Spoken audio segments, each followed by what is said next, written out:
You're kneeling in the dirt of an execution ground in Edo, your hands bound behind your back as the executioner sharpens his blade. The crime that brought you here? Stealing a handful of rice because your family was starving. In feudal Japan's rigid justice system, theft worth more than 10 mon, roughly the price of a single bowl of rice, was punishable by death. Around you, crowds gather as if attending a festival, vendors selling snacks and sake to spectators who've come to watch you die. Children climb on their parents' shoulders for a better view. This isn't unusual. It's Tuesday in Edo, and public executions are the most popular form of entertainment available to common people. This isn't a story about justice or rehabilitation.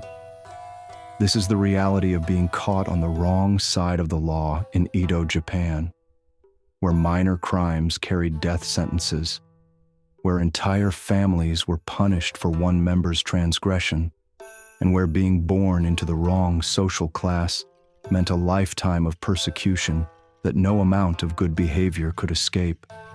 Today, we're entering the brutal world of criminals and outcasts in Edo, Japan, where the justice system was designed not to reform but to terrorize, where social status determined guilt more than evidence, and where some people were considered so polluted that even touching them was believed to bring spiritual contamination.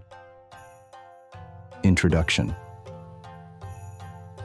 The Edo period created one of history's most rigid class systems, where social mobility was not just difficult, it was illegal. The Tokugawa shogunate established the four-class system that placed samurai at the top, followed by farmers, artisans, and merchants. But beneath even the lowest merchant existed groups of people who weren't considered part of respectable society at all. The legal system operated on the principle that punishment should serve as deterrent through public terror, rather than individual rehabilitation. The Great Law, Daiho, established over 700 different criminal categories, many carrying the death penalty for offenses that modern societies would consider minor infractions. Justice varied dramatically based on social class.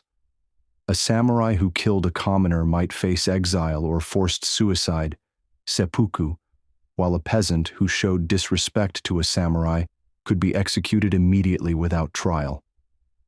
The legal maxim, Howa ue ni oyobazu, the law does not extend upward, explicitly stated that higher-ranking individuals couldn't be prosecuted by lower-ranking officials. The outcast communities Eta and Hinin existed completely outside normal society, forced into occupations that other Japanese considered spiritually polluting. These groups, numbering several 100,000 people, lived in segregated villages and faced legal discrimination that persisted for centuries. Regional domain laws created additional complexity, where actions legal in one territory might be capital crimes in another. Travelers could unknowingly violate local statutes and face severe punishment without any opportunity for appeal or even understanding what they had done wrong. The enforcement system relied heavily on collective responsibility, where entire families, neighborhoods, or work groups faced punishment for individual members' crimes. This created surveillance networks where everyone monitored everyone else, knowing that another person's crime could result in their own death. Chapter 1. The Crimes That Killed. In 1742, a farmer named Ichirobe from Mino province was executed for the crime of wearing silk, clothing deemed inappropriate for his peasant status. His family was forced to witness the execution and pay for the executioner's services, adding financial ruin to their grief. The criminal codes of Edo, Japan created a legal landscape where survival required intimate knowledge of hundreds of regulations that could change without notice and varied by location, season, and social status. Theft crimes carried the death penalty for remarkably small amounts. Stealing property worth more than 10 mon meant automatic execution, while stealing anything from a shrine or temple was punishable by death, regardless of value. The definition of theft included borrowing items without explicit permission, even from family members. Status violations criminalized behavior based on social class rather than actual harm.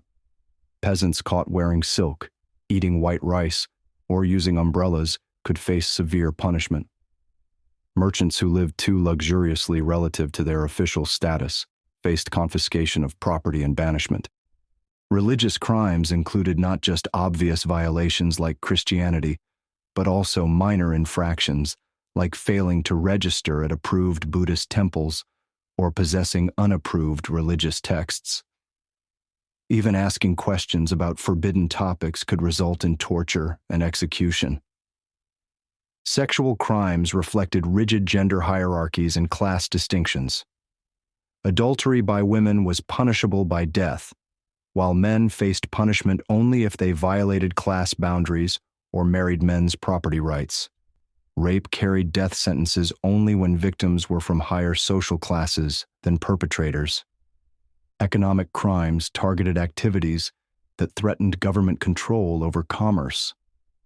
Unauthorized moneylending, price manipulation, or operating businesses without proper licenses could result in property confiscation and banishment. Even successful merchants faced constant legal threats. Political crimes included any activity that could be interpreted as criticism of the government. Spreading rumors, possessing banned books, or even jokes about officials could be prosecuted as sedition. The famous Oshio Rebellion in 1837 resulted in mass executions of participants and their families. Travel violations made movement between domains dangerous for common people. Unauthorized border crossing, failing to present proper documentation, or traveling without approved reasons could result in immediate arrest and severe punishment.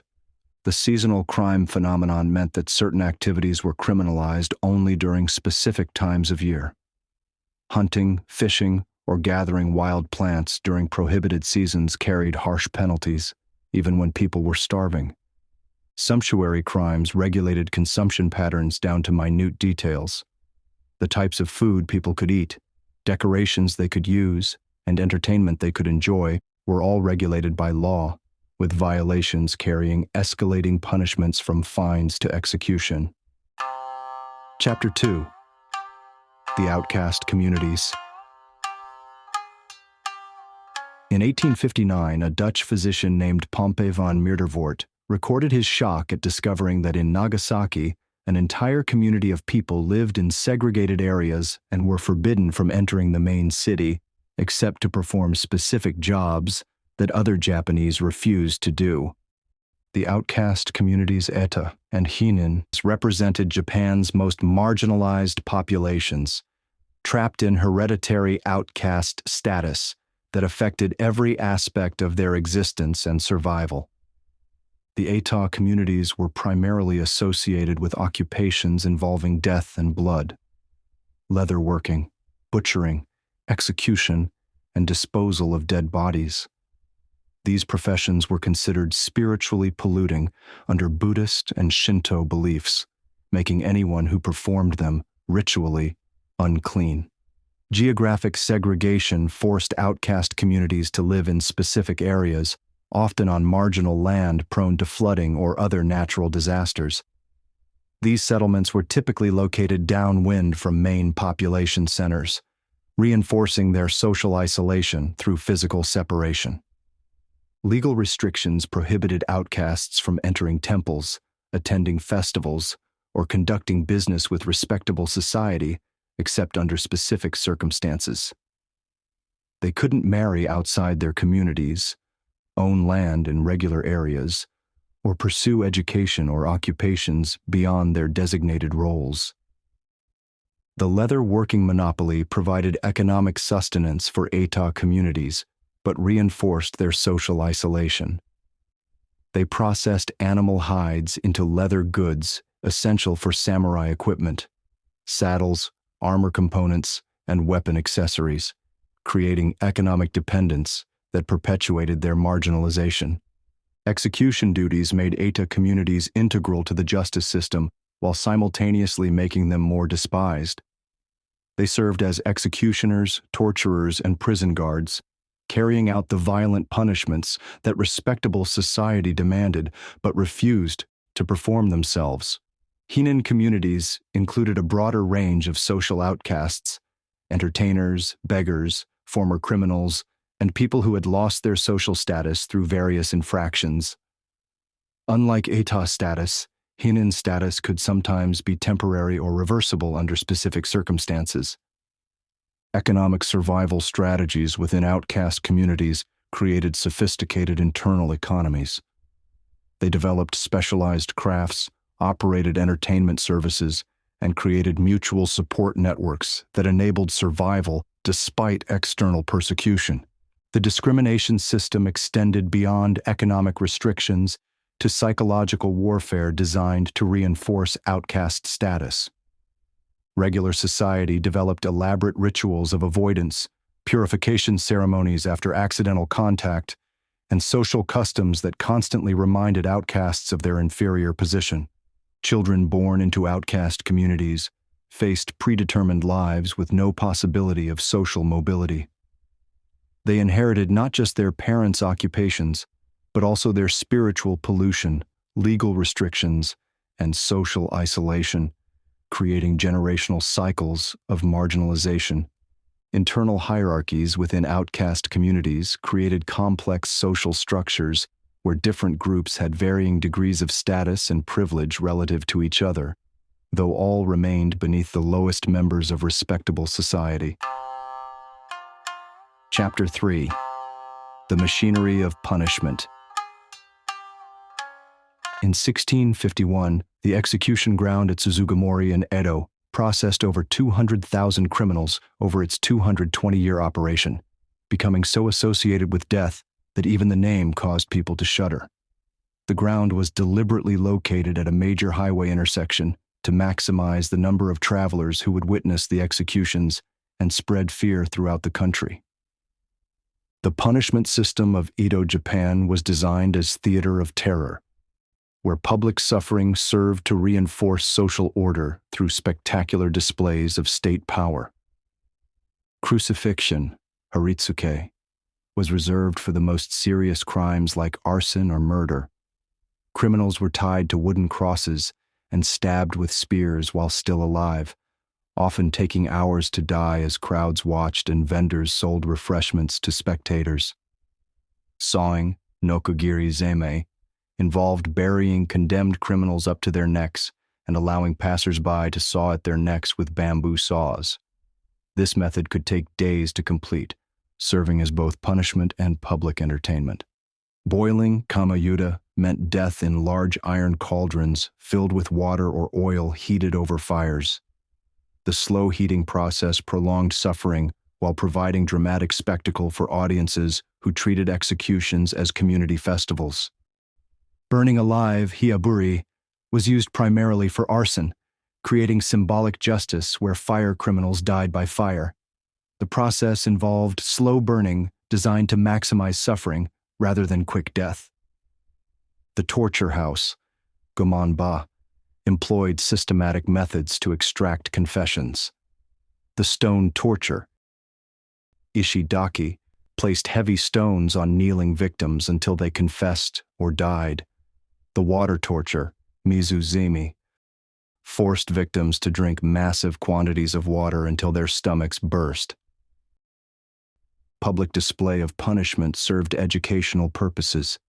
Severed heads were displayed on spikes at city gates, while executed bodies were left exposed until they decomposed. Families were forbidden from claiming remains, adding psychological torment to physical punishment. Collective punishment extended beyond individual criminals to their families and communities. The 5-family group system made neighbors responsible for each other's behavior, creating surveillance networks where everyone monitored everyone else. Banishment, tsuiho, might seem merciful compared to execution, but in practice meant slow death from starvation or exposure. Banished criminals couldn't enter any settlement and faced immediate execution if caught within prohibited territories.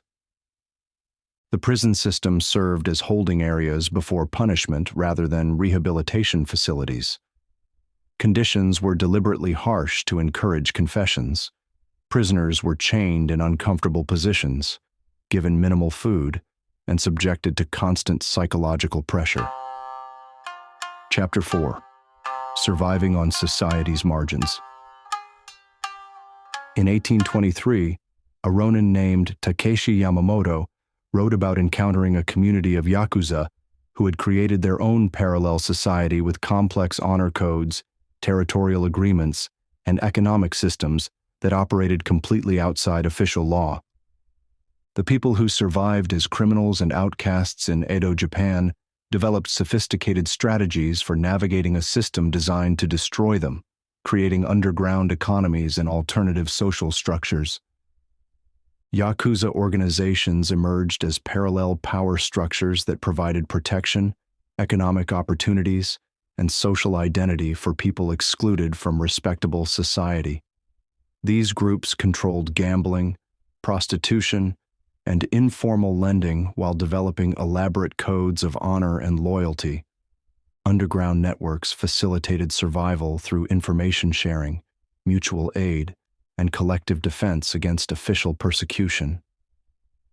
Outcast communities developed communication systems that warned of raids, shared economic opportunities, and provided support during crises. Geographic mobility allowed some criminals to escape punishment by moving between domains with different laws and enforcement capabilities. Professional criminals learned to exploit jurisdictional boundaries and communication delays that limited coordination between regional authorities. Skill specialization within outcast communities created valuable services that respectable society secretly needed but publicly condemned. These included not just traditional occupations like leatherworking, but also services like debt collection, gambling house operation, and informal security. Religious protection sometimes provided sanctuary for criminals and outcasts. Certain temples offered temporary asylum, while Buddhist concepts of redemption created philosophical frameworks for accepting marginalized people despite social prohibitions. Economic innovation flourished within outcast communities that couldn't access traditional economic opportunities. They developed new techniques, found unexploited market niches, and created business models that generated income despite legal restrictions. Cultural preservation became an unexpected role for marginalized communities who maintained traditions, skills, and knowledge that mainstream society had abandoned or forgotten. Some outcast groups preserved ancient crafts, musical traditions, and historical knowledge. Alliance building between different marginalized groups created mutual support networks that enhanced survival capabilities. Criminals, outcasts, and displaced people formed coalitions that provided security, economic cooperation, and social solidarity. Chapter 5. The Rare Cases of Redemption. In 1837, during the Tenpo famine, a former Ita leather worker named Danza Amon used his community's organizational skills to distribute food to starving peasants, earning recognition from domain officials who temporarily overlooked his outcast status in appreciation of his humanitarian effort. While the rigid social hierarchy of Edo Japan typically prevented any upward mobility for criminals and outcasts, exceptional circumstances occasionally created opportunities for redemption and social rehabilitation. Military service during times of crisis sometimes allowed outcasts to earn recognition and improved status. During the final years of the Edo period, when domains needed every capable fighter against foreign threats, some outcast communities provided warriors who fought alongside regular samurai forces. Economic necessity forced pragmatic accommodations when outcast skills became essential. During natural disasters, epidemic diseases, or other emergencies, communities that normally shunned outcasts would temporarily request their services, creating brief opportunities for improved relations. Religious conversion offered theoretical pathways to redemption, though in practice, social prejudices often persisted despite spiritual absolution. Some Buddhist temples provided sanctuary and opportunities for moral rehabilitation, though these remained rare exceptions. Artistic achievement allowed a few individuals to transcend their outcast origins through exceptional talent. Some entertainers, craftsmen, or writers gained recognition that partially overcame their stigmatized backgrounds, though complete social acceptance remained elusive. Geographic relocation enabled some people to escape their criminal or outcast identities by moving to distant regions where their histories weren't known. This required abandoning all family connections and starting completely new lives under false identities. Educational accomplishment in regions where it was possible could sometimes provide limited social mobility. A few outcast children gained literacy and technical skills that enabled them to find employment in areas where their backgrounds weren't known. Chapter 6: The System's Psychological Impact. In 1854, as foreign pressure mounted for Japan to end its isolation, a Confucian scholar named Yokoi Shonin wrote privately about the psychological damage caused by the rigid class system, noting that a society that treats its own people as spiritual pollution cannot maintain unity against external threats. The punishment and outcast systems of Edo Japan created profound psychological damage that affected not just the marginalized populations, but entire communities forced to participate in or witness systematic cruelty. Learned helplessness developed among outcast populations who faced discrimination regardless of their behavior or achievements. Children grew up understanding that their social status was fixed and unchangeable, leading to internalized oppression that reinforced external restrictions. Community trauma resulted from collective participation in or witnessing of brutal punishments. Public executions, while intended to deter crime, created psychological scarring that affected entire populations forced to attend these spectacles as civic duty. Moral injury occurred among officials and community members required to enforce cruel punishments they privately questioned. Many participants in the justice system developed psychological coping mechanisms that numbed their emotional responses to human suffering. Social paranoia emerged from surveillance systems that made everyone potentially responsible for others' crimes. The five-family group system created environments where neighbors constantly monitored each other, destroying trust and community solidarity. Intergenerational transmission of trauma affected families for generations, as children inherited not just their parents' social status, but also their psychological wounds. Outcast communities developed cultural patterns that reflected centuries of persecution and marginalization. Identity fragmentation occurred among individuals caught between different social systems. People who didn't fit neatly into prescribed categories faced constant anxiety about their status and acceptance, never knowing when they might face punishment or rejection. The psychological resistance strategies developed by marginalized communities included alternative identity systems, underground cultural practices, and solidarity networks that provided emotional support despite official persecution. These survival mechanisms preserved human dignity within dehumanizing systems.